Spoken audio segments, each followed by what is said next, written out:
Noong 2022, akala ng Rusya madudurog nito agad ang Ukraine sa ilang araw. Sa ika-4 na taon ng malupit nitong digmaan, nahihirapan ang Rusya na umabante.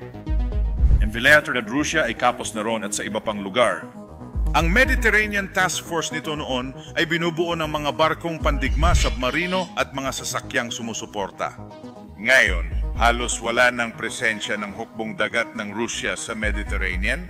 Sa kaliwa, may mahaba at sirasirang submarino ng Rusya na pauwi mula pagpapatrolya. Anong laki ng pagbabago?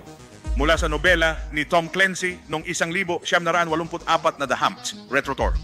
Ngayon, parang mas mukhang papunta na lang ito sa pinakamalapit na mekaniko. Sa wakas, natuklasan ng mga elitista sa Rusya ang mapait na katotohanan. Baka hindi na sila makalabas ng bansa. Kinukuha ng autoridad sa Europa ang mga ari-arian ng mga oligarkong Ruso. At ngayon, naghahanda ang kanluran ng pinakamalupit na hakbang sa pananalapi. Ibinibigay sa Ukraine ang 300 bilyon na nakapirming reserba ng Rusya na nasa mga bangko sa Europa. Nagpapapanik ang hakbang na ito. Ipinaglalaban ni Putin na illegal daw ang pagbawi ng mga ari-arian ng bansa. Pero napaka-ipokrito nito. Habang ginagawa niya ito, tinatakot niyang kukunin ang ari-arian ng mga kumpanyang kanluraniin na aktibo pa sa Russia. Kita mo, mas malaki na ngayon ang takot na mawalan ng 3 bilyon kaysa sa takot mamatay dahil sa matinding pagbagsak ng pananalapi. Parang nawawala na sa katinuan ang telebisyon ng Kremlin. Ngayon, tinatakot nila ang kanluran gamit ang banta ng nuclear impyerno. Ito na ang panahon na ang pagbagsak ng Rusya ay mula sa kabiguang ekonomiya hanggang sa ganap na pagkalito. Tingnan mo, isang host sa Kremlin television nagbanta ng nuclear strike sa kanluran. Sinabing mamamatay ang kanluran at siya ay pupunta sa langit. Sumagot ang Polish na kalihim ng panlabas. Nasa langit na ang taong ito nang nasa villa siya sa Italia sa tabi ng Lake Como. Hindi ito nagustuhan ng host. Sa tingin ko, nasakop ang villa dahil sa walang saysay na pananakop ni Putin. Kaya ganito siya tumugon. May mga lihim akong tagahanga. Sumulat sa akin si Radek Sikorski. Radek. May lihim akong tagahanga. Sumulat sa akin si Radek Sikorski na nakikinig sa ating programa. Si Antonina Gerashenko at Radek Sikorski. Pwede mo ba silang ilabas? Ipinadala ko na. Kaya si Radek ay sumusulat sa bawal na network na H. Astig kapag sumasagot sa iyo.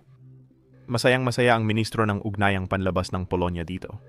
Minsan sinusulatan niya ako mula sa Foreign Office sa Inglaterra kaya hindi isang Ukrainian. Isang taong sumusundo sa kanya, ministro ng ugnayang panlabas ng Polonya.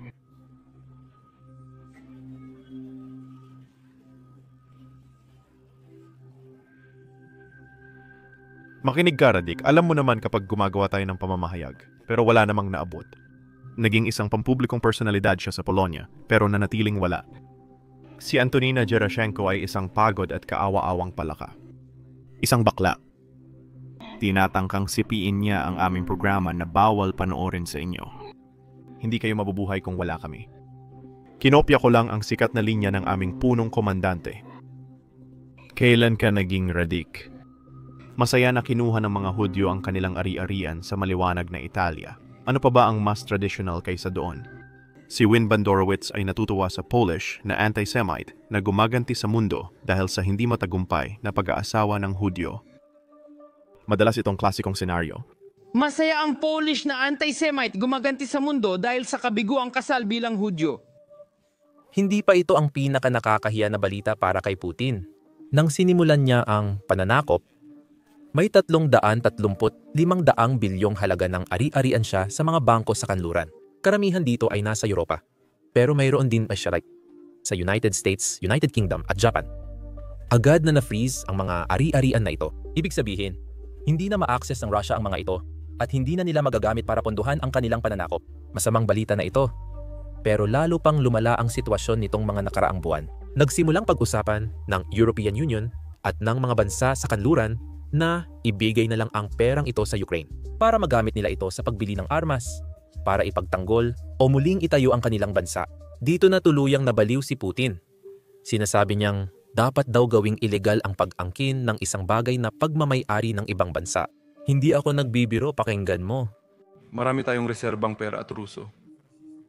Na-freeze sa mga kanluran ng bangko ang malaking reserbang ginto at pera ng Russia. Palagi nilang sinasabi na agad kukunin ang pera natin kapag nangyari iyon. Reduce ang regionalization ng mga sistema ng pagbabayad, pero magkakaroon ito ang hindi mababalik na katangian. At ito ay kapaki-pakinabang para sa pandaigdigang ekonomiya sa pangkalahatan. Marahil ay sulit ding bayaran yon. Sa ito ay kapaki-pakinabang para sa... Sa totoo, naisip ko lang ito kasi legal ang pangunahing pinag-aralan ko. Ang pagnanakaw mula sa ating reserba ng ginto at pera ay lihim, ngunit hayagang pagnanakaw ng ari-arian. Kaya tiyak na tayo. Dapat nating palakasin pa ang ating sariling kasangkapang pinansyal ukol dito. Siyempre, tayo. Gagawin natin ito sa pakikipag-ugnayan sa mga kalahok ng Eurozest at iba pang kaibigang estado. Gagawin natin ito katuwang ang mga kalahok ng Eurovision at iba pang kaibigang estado. Ito rin ang lumang estratehiya ng Rusya sa pagbabanta gamit ang sandatang nuclear. Sinasabi ni Putin na kapag kinuha ng kanluran ang pera ng Rusya at ibinigay sa Ukraine, mawawala ang tiwala sa mga bangko ng kanluran sa hinaharap. Sa totoo lang, hindi naman iyon totoo. Ngayon, aaminin ko, kung pag-uusapan ang pera at batas, mas komplikado talaga ang isyong ito kaysa sa ipinapakita ng maraming tao sa YouTube. Pero tandaan natin, si Putin ang nagpasimula ng ilegal na pananakop sa isang malayang bansa. Kaya wala siyang ibang dapat sisihin kundi ang sarili niya. Pero para mas maintindihan pa natin ng lubusan ang paksang ito, kung tama man ang tawag doon, tumawag ako kay Bill Browder para malaman kung ano ang pinagdedebatehan. Bakit ang tagal bago nagkaroon ng ganitong plano ang mga bansa sa kanluran? At ano ang mangyayari sa hinaharap? Pakinggan natin pareho ang dalawang panig. Tinatayang mahigit 300 bilyon mula sa na-freeze na pondo ng Russian Central Bank ang hawak ng mga bangko sa kanluran. Paki-explain sa mga nanonood kung bakit hindi pa natin kinumpiska ito. Naka-freeze lang ito. Magkaiba ang freeze at kumpiska. Una sa lahat, para lang maintindihan ng lahat. Noong nagsimula ang digmaan, isa sa pinakamalalakas na hakbang na ginawa ng komunidad ng mga kanluran ng alyado ay i-freeze ang mga reserba ng Central Bank ng Russian Federation. Noon, may $650 bilyon na reserba ang Central Bank ng Russian Federation. Ang ilan dito ay nakaimbak sa ginto, ang ilan ay nasa rubles, pero marami dito ay nasa dolyar, euro, Swiss francs, sterling, at iba pa. Nasa 300 bilyon dito ay nakaimbak sa foreign currency. At ang ibig sabihin nito ay nung nagsimula ang digmaan at naghahanap ang kanluran ng isang tactical na hakbang na magpaparusa sa Russia, unang ginawa ay i-freeze ang pera dahil nakaimbak ito sa kanluran. Ang perang iyon ay naka-freeze na sa loob ng 3.5 taon. Nung panahong iyon, si Putin at ang kanyang gobyerno ay nagnakaw ng 20% ng lupa ng Ukraine.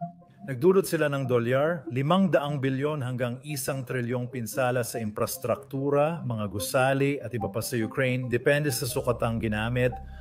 Kaya lohikal lang, kung sila ang gumawa ng lahat ng pinsalang ito na hindi kasalanan ng Ukraine kundi kasalanan ng Russia, dapat ang Russia ang magbayad para dito. Nagkataon lang na tayo sa kanluran ang may hawak ng 300 bilyon mula sa perang iyon. Kailangan ng mga Ukrainian ng pera para mapigilan ng Russia na sakupin pa ang natitirang 80% ng Ukraine at ipagtanggol ang kanilang sarili. At matagal na ring nagbibigay ng tulong militar ang Estados Unidos at iba pang mga bansa. Nang naging presidente si Trump, sinabi niya, hindi na tayo gagastos pa para dito.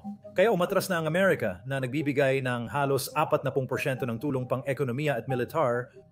Mas kailangan pa ngayon ang perang yon para magpatuloy ang laban ng Ukraine. Kaya ang lohika, syempre, ay bakit pa magpapatuloy ang kanluran sa pagbabayad kung si Putin naman ang pwedeng magbayad at nakaupo lang tayo sa lahat ng perang ito. Kaya napakasimple lang nito mula sa moral at pinansyal na pananaw na dapat kumpiskahin ang pera at gamitin para sa depensa ng Ukraine. Ngayon may mga complication dyan. Itong pangunahing complication ay ayon sa batas at international na batas, pera ito ng gobyerno ng Russia. Ang reserba nila sa Central Bank ay parang embahada nila, protektado ng sovereign immunity, na ibig sabihin ay itinuturing itong soberanong teritoryo nila. Soberanong pera at embahada nila ito, hindi mo pwedeng kunin ngayon. Sa praktika, hindi iyon ganap na protection dahil ang Ukraine, ang kanilang teritoryo, ay protektado rin ng sovereign immunity. Saya kung gawin ng Russia ang lahat ng pinsalang ito, may karapatan ang Ukraine laban sa Russia. Kaya bumabalik din sa complications sa huli. Ano ang mas mahalaga? Karapatan ng Ukraine laban sa Rusya para sa $1 trillion na pinsala o karapatan ng Rusya na maprotektahan ang pera nila sa sovereign immunity? Sa tingin ko, hindi lang ito legal na issue kundi political din. Dapat bang payagan ng kanluran ang mga Ruso na umiwas sa pananagutan gamit ang international law? At ang sagot dyan ay, syempre, hindi dapat at ang perang iyon ay dapat kumpiskahin. Ngayon, 3.5 taon na ang lumipas at sobrang taas na ng political pressure. Masyado nang mataas ang economic pressure para hayaang makaiwas pa ang Russia sa pananagutan ng mga gobyerno. And ang hula ko, sa mga susunod na buwan, makikita talaga natin na ililipat ang pera na yon para sa depensa ng Ukraine. Tama yan. May dalawa pa akong tanong para mas maintindihan namin.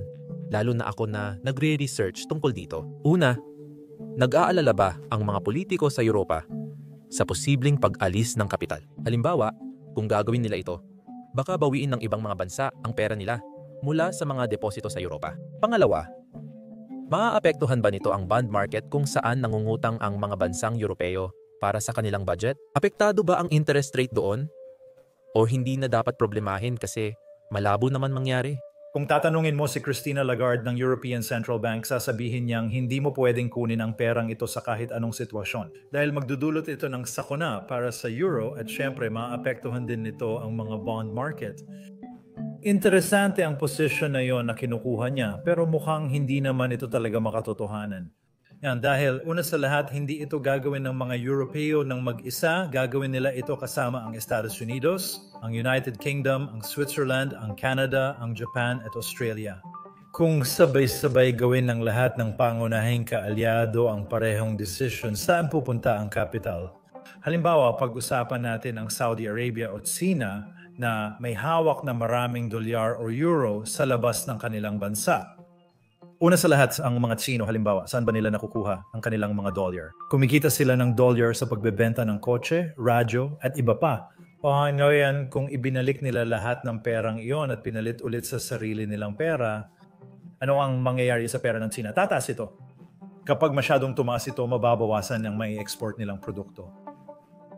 Gusto mo ba yon? Kaya nila inilalagay at itinatago ang dolyar nila sa ibang bansa at banyagang pera. Ngayon ang tanong, okay ba kung kailangan nilang ilagay ang pera nila sa ibang bansa? Para hindi tumaas masyado ang halaga ng pera na nakakaapekto sa export, anong currency ang ginagamit nila sa ibang bansa? Kung di mo mailagay sa dollar, euro, sterling, Swiss franc, or yen, ano na lang matitira? Sa tingin ko, hindi naman mag-iipon ng pera ang mga Tsino sa Argentine pesos or Iranian reals. Kailangan nilang maghawak ng isa sa mga reserve currency na ito. Iyan ang dilema ng lahat ng bansang ito. Kaya para kay Christine Lagarde or sa mga taong katulad niya na parang nagpapanik na parang si Chicken Little at sinasabing babagsak na ang langit. Kung gagawin mo ito, parang hindi mo kinikilala ang realidad na wala namang ibang magagawa ang mga taong ito dahil nakatali sila sa perang ito. At oo, alam mo sa sobrang gilid lang pwede kang bumili ng kaunting cryptocurrency o ginto o kung ano pa man para maiwasan ito. Hindi mo magagawa yon sa malaking export economy dahil kailangan mo ng reserve currencies kaya nga sila tinawag na ganon. And hindi nila mawawala ang status na yan sa kahit anong oras sa ngayon. Napagtanto na ngayon ni Putin na hindi niya mapipigilan ang mga bansang kanluranin sa pagbibigay ng pera sa Ukraine. Kaya ngayon, sinusubukan niyang takutin ang mundo. Sa pagkakataong ito, ginagawa niya ito sa pamamagitan ng pagbabanta sa pagbebenta ng mga dayuhang ari-arian sa loob ng Russia. Dito ko nais bigyan kayo ng mahalagang konteksto. Noong inilunsad ng Russia ang kanilang pananakop, pinatawan ito ng parusa ng halos lahat ng bansa sa mundo. Simula noon, hindi na nakakapag-operate ang mga kumpanyang kanluranin sa Russia nang walang batikos o legal na problema. Nagdesisyon silang ibenta ang ari-arian at umalis. Dito nagpasya si Putin kumpiskahin ang mga kumpanya. Teknikal, hindi niya ito kinumpiska ayon sa batas. Nagpasya ang gobyerno ng Russia na bilhin ang karamihan sa mga kumpanyang ito sa halagang dolyar. Isa bawat isa, kaya hindi ito kumpiskasyon. Ginagamit ni Putin ang argumentong ito para ipakita na ang Rusya ay hindi Unyong Soviet na kumukuha ng pribadong ari-arian. Ginawa niya ito dahil nagbayad siya ng dolyar. Isa para sa assets na milyon-milyon ang halaga.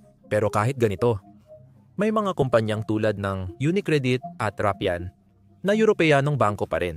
May mga kumpanyang Amerikano gaya ng PepsiCo at Mondelez na nanatili sa Russia. Hindi ko maintindihan kung bakit pinapayagan ang mga kumpanyang ito mag-operate sa Russia na walang legal na problema. Hindi iyon ang paksa ng video na ito. Ngayon, si Putin ay kumikilos laban sa mga kumpanyang iyon. Nagbanta si Putin na babawiin ang mga kumpanyang ito bilang ganti sa pagkuha ng kanluranin sa 300 bilyon ng Russia. Babalikan ko si Bill Browder na mas maganda ang pagkakasabi kaysa sa kaya ko. Nang ipagpatuloy ng mga kumpanyang ito ang operasyon at kita sa Russia, kahit pumapatay ito ng inosenteng Ukrainian, tinatakan na nila ang kanilang kinabukasan. Hindi na kailangan ng mga kumpanyang ito tumakbo sa mga kanluraning bansa para humingi ng tulong. Wala silang dapat sisihin, kundi ang kanilang sarili.